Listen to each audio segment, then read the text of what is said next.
In my family, we chose to make family game nights a big deal. So we'll do that like once a week, only once a week, even during this time. Otherwise, we do like individual things. So my whole point is, I would say parents tend to ignore the individual relationship with child. I would suggest that. Watch this interview coming up.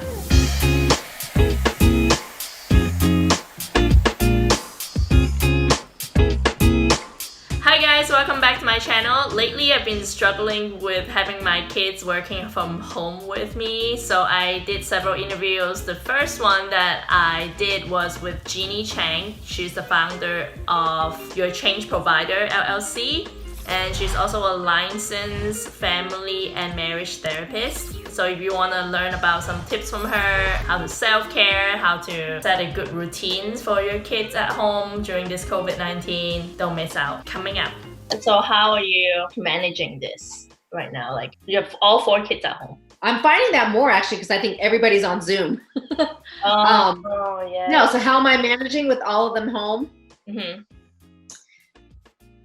I would say probably better than maybe. I actually think I'm managing better than perhaps some parents with kids who are younger. Let me explain. When they're younger, they need more supervision, Yeah. And my kids, they're between the ages of 13 and 19. They don't need as much supervision. I don't need to watch over them, making sure, they don't get into like a mess or trouble or all that stuff. So the main thing would be is me telling them, I think they've heard me numerous times, be quiet, because for my job, I'm a therapist. So I'm able to do teletherapy through the camera. So I'm in an office, our home office, but it's not as securely closed as my work office where you don't hear as much echo. Here, I can hear echo. So when I start hearing the kids talking and they're boys, some of them are boys, so their voices are low. So I'll literally be like, I'm talking to my client and I'm like, I can't say anything because they're talking. So it's very difficult. So there are times when I'll text them. So I would say it's a little more distracting, but I feel lucky. I honestly say this, that I'm glad this didn't happen when my 4 kids were really young, because I think it'd be very difficult keeping them preoccupied, watching TV or whatever. They need a lot more playtime. The kids are older, as long as they have their phones.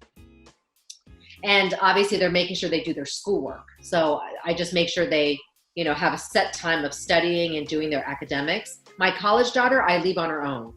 She normally would be at college. So I don't know what she's doing, right? And she has online classes, so I try to keep the same boundaries, mainly for her, so she can continue to be an adult, and then also for us. It would drive me crazy to be like, are you doing your online classes? Of course I know she is. She has deadlines, so that I kind of give her hands off. So it's technically really 3 kids that I'm overseeing, but no, definitely more distractible. Working from home, I think there's a little bit of a higher stress level too, because when you're working from home, it's harder to take a break.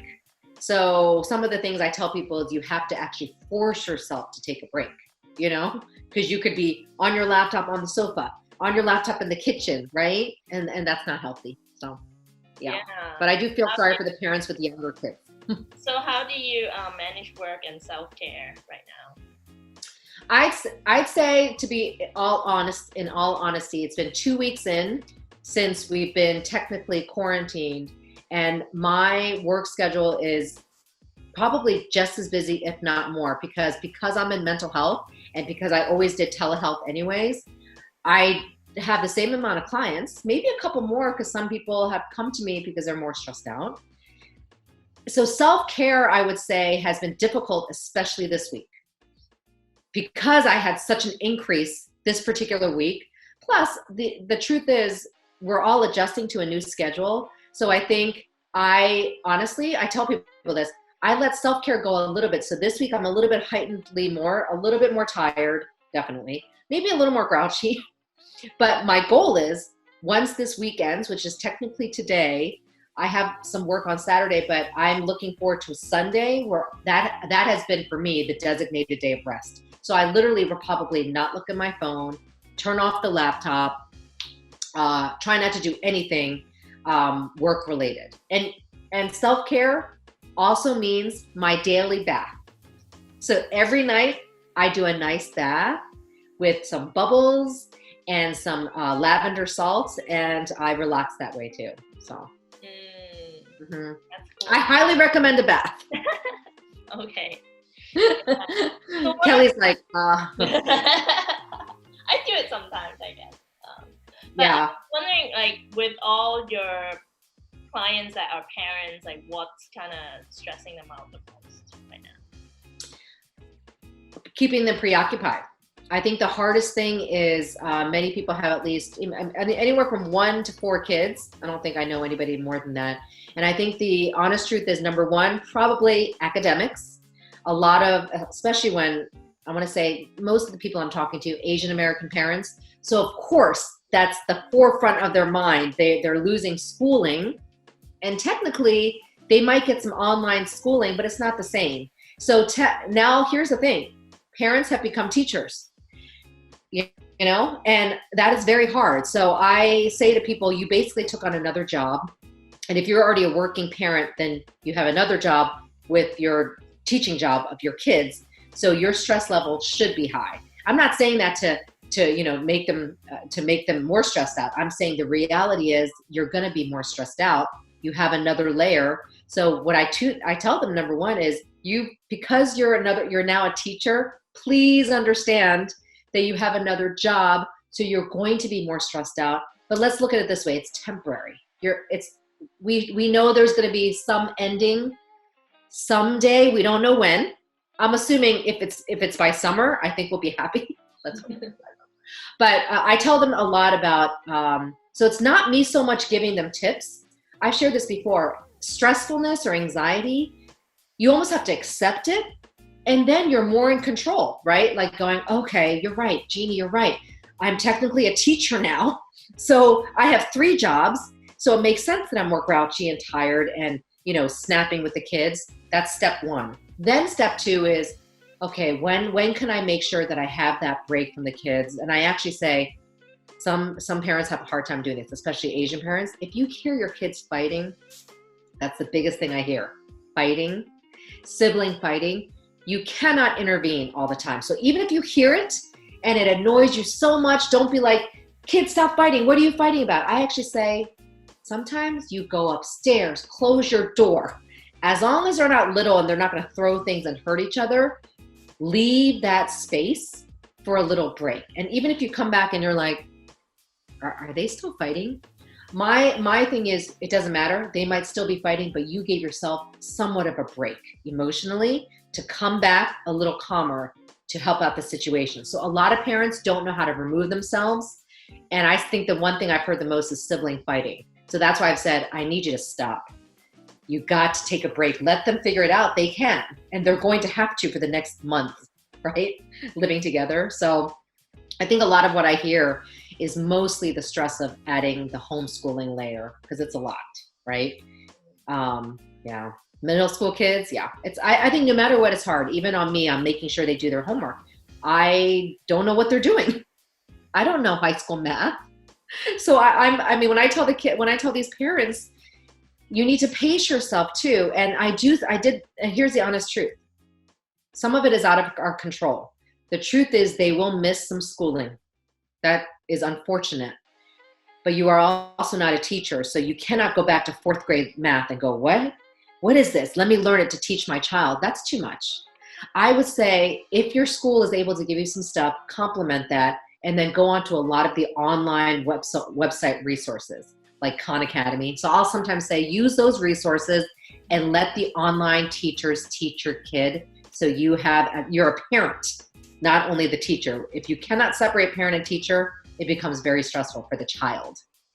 Mm-hmm. So anxiety is contagious. So if their parent's anxious, the child will be anxious for sure. And then you have this whole anxious household.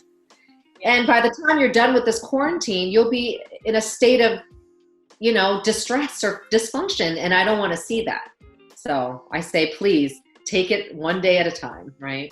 Yeah. So pretty much from what I hear is really to just accept the stress have that awareness that you're stressed and it's just you have 3 jobs now. Mm-hmm. Really try to remove yourself emotionally. Mm-hmm. And we have the capabilities to do that, and I feel like a lot of people don't know that. It's just really, if you just remove yourself, pretend like you're just watching a movie. Mm-hmm. And then once you are in a happy place, then everything else is also easier. Like a lot of time, I feel like also with my parents, like when they see my kids cry, it's like they cannot stand it when they cry. But it's so maybe I got used to it. I'm just like, okay, just let them cry it out for a little bit. I'm like, are you okay now? You know, like, can you talk now? Right. You said something you said something very interesting. I'm gonna expand on what you said. You said getting used to it. That's another thing I tell parents. It's only, it's only week 2. So we're just getting used to this life. So I said, you're gonna have to give yourself some patience to think, how am I gonna survive the next 2 months till May? Here it's May 15th, schools are closed. Just till May 15th. But that's a long time. So my thing is, why are you so in a rush to get used to everything? That is also why you're stressing yourself out. So I tell a lot of parents, there is some learning curve here of getting used to a new life. And it's a little, you're right, Kelly, you were saying it's so weird to wake up. Is this really what's going on? Yes. So we need to get used to it. And I guarantee in probably 2 weeks, we'll get more used to it. Yeah. You know, I hope there's not much, I hope we don't all have gray hair when we come out. But like really allow yourself to cope with the change, because the change is just so quick and dramatic. Yeah. And it's something we never experienced. So of course it's a big deal. You know, I also tell parents at the end of the night when your kids go to bed, here's my thing to also self-care. Parents connect with each other. So maybe with your spouse. This sounds funny, but you can have a date, but have a date in. That's very important. Watch one day the wife can pick the movie, the mom can pick the movie, the next day the dad can, or maybe it's a documentary that you guys are interested in, you'll pick together. That's a great way to unwind. Another way is literally having like a coffee date, like you would go out to dinner. Maybe you have dinner after the kids. So you feed your kids and you guys are hungry, but you're like, okay, kids, you can go play now. You're all happy you ate. Mom and dad are gonna have dinner. That's a date too. And I find that it's a great way to relieve stress. I also recommend moms talk to one another. So if you wanna do a FaceTime call at the end of a night, you know, whether it's you're lying in bed talking to your favorite girlfriend or your sister, I encourage that. Make time for that, because it's always nice to have adult time. Trust me. You want to talk to adults, right? You also maybe want to share, hey, what are you doing to help your kids? Oh, that's a great idea. I can help my kids with that. Ideas are exchanged through community. So I do recommend that, especially now. Yeah. So what are some of the things that parents can do to kind of keep their kids engaged, or just maybe be more productive so that you don't feel like they're not doing much at home? Right. I think, okay, so I'm going to go back to the number one concept. Also accept the fact that there will be more downtime because they're not in school. So number one. Number two is they have more access to TV, screen, laptop, computer. Accept that too. Now we'll go on to what they can do. So I would still say have a schedule, routine. So we're trying to do that in our household. So everything I'm sharing, I'm trying to do, which is wake up at the same time, you know, give or take a few, maybe 30 minutes, but still stick to your schedule. First of all, it's healthy to have a schedule, and have your kids stick to the same schedule too. So if they seem to be waking up at, maybe it used to be 7 a.m., maybe you push it back. Maybe it's now 9 a.m. Breakfast, you know, same thing. And then you think about how you're going to order your academics. Maybe you start with math, Spanish, whatever, and give yourself about a week or so. Maybe you've already done it, but give yourself some time to figure out which subject is best to start. But either way, I do agree with morning studies because your mind is clear in the morning. And then after you have lunch, you know they slow down, right? So after lunch, I recommend some activity. because when you eat, you know how you sit after you eat working and you just go into this food coma. Mm-hmm. So at work, I'm always like, I would love to have a lunch break and not work until like 3 o'clock. So you can exercise. I recommend that with families. Now you're at home. So go out for a walk, take your kid out to the backyard, give it like maybe they get sweaty. It's okay. This is a new schedule. They're not going to go back to school, right? So they can come home, maybe a little dirty. If you have to wash them, I understand, but hopefully not. Get back to studies. Another like, I don't know, 1 or 2 hours to wrap up the day, like around 5 o'clock. So it sounds late, but if you're giving them, I think a break after lunch, it's nice. It kind of gives them that, calm down, have fun, and then they study a little bit more before dinner. So that's my suggestion. I'm also doing it in my household, and we've made school a little bit later, according to us, and then after dinner, I would say free for all. So maybe before they had homework to do and extracurriculars. We don't have that anymore. So there's no extracurriculars. Sorry. If your child plays an instrument, you can have them practice the piano, which my kids do, or practice whatever they have that they could do at home. But yes, there's more time. So you're going to have to decide as the parent. Just because I treat a lot of parents doesn't mean I'm the expert of your family. Maybe in your family, you guys have realized, TV seems to be okay for my kids. We can control it. We're okay with TV. Or in some households, video games are very popular with teens. Let your kid do that as well. Just limit it. Just say, okay, until 10 o'clock, 8 to 10, that's it. I'll let you have some space. Turn it off. Even if you don't go to bed till midnight, you cannot play anymore after 10 o'clock. So there's rules. And I always tell parents, you guys are the parents. You can have the discipline. You can, ground them or whatever discipline if they don't listen. Yes, you can. Still do it. So just be consistent. Be consistent. Yeah. So a routine. Try to stick to a routine. Mm-hmm. Yeah, I think routine is good for all of us, not just the kids. So yeah. Oh, definitely. Yeah, it makes you feel more productive, right? Mm-hmm. And so even Saturday and Sunday, I try to, though now Saturday and Sunday feels like Monday and Tuesday, but you still want to make sure you have a Saturday and Sunday, meaning mentally think it's still a weekend. Yeah. That's very important for our mental health. So tomorrow, there's some work I have to do, but I'm still treating it like a Saturday. So I'm going to still be somewhat like, oh, I'm not going to worry about cleaning today. I'm not going to do too much of this. We might order takeout from a local restaurant to support. So still treat it like a weekend because you need to have that emotional rest, Yeah. So any final word for how people can, I guess, as a family cope with this COVID-19? Yeah. It seems like there will be a few more months.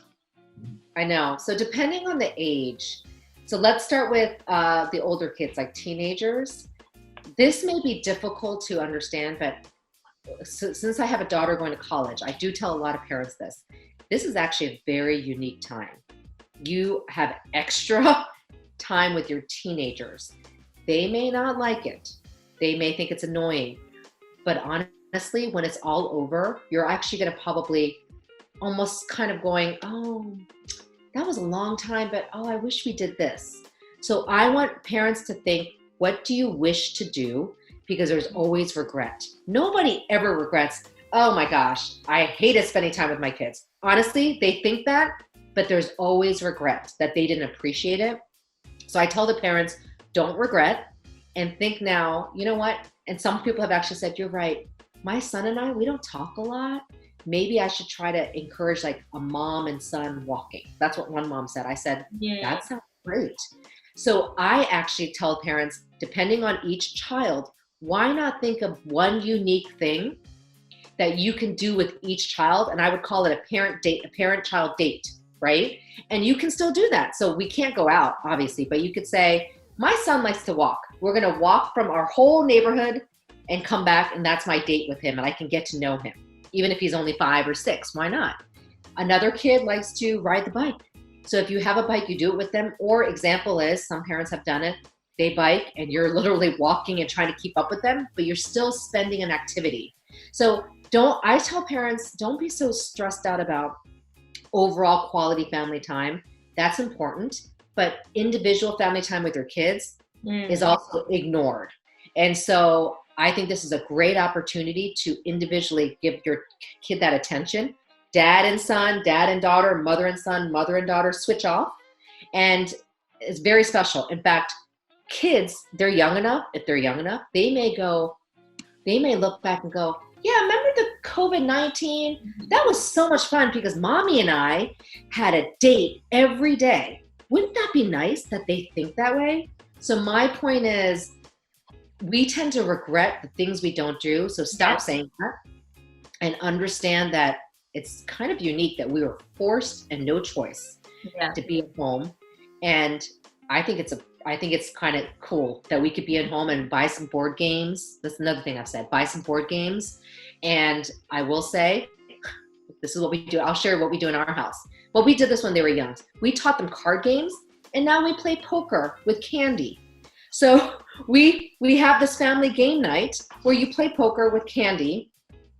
And the whole point of doing a game night, by the way, is coming together to do a shared activity, but it also teaches your kids sportsmanship, because sportsmanship is hard when everybody wants to win. So in my family, we chose to make family game nights a big deal. So we'll do that like once a week, only once a week, even during this time. Otherwise, we do like individual things. So my whole point is, I would say parents tend to ignore the individual relationship with child. I would suggest that. Yeah, really look for the bright side. You already, we can't really change the cards out that way. We can only play the cards. And if this is what's given to us, like, how can I play this nicely, That's awesome. Or how could I play this to win, right? Yeah. Like, how am I going to win and that's a great analogy, right? Because you're right. We have no choice. Yeah. And we want to be safe. So I agree. I don't want to go out there and, and bring back unhealthiness to my family. So this is what it is. And I always tell people, I end with what is. You know how we say a lot of what if?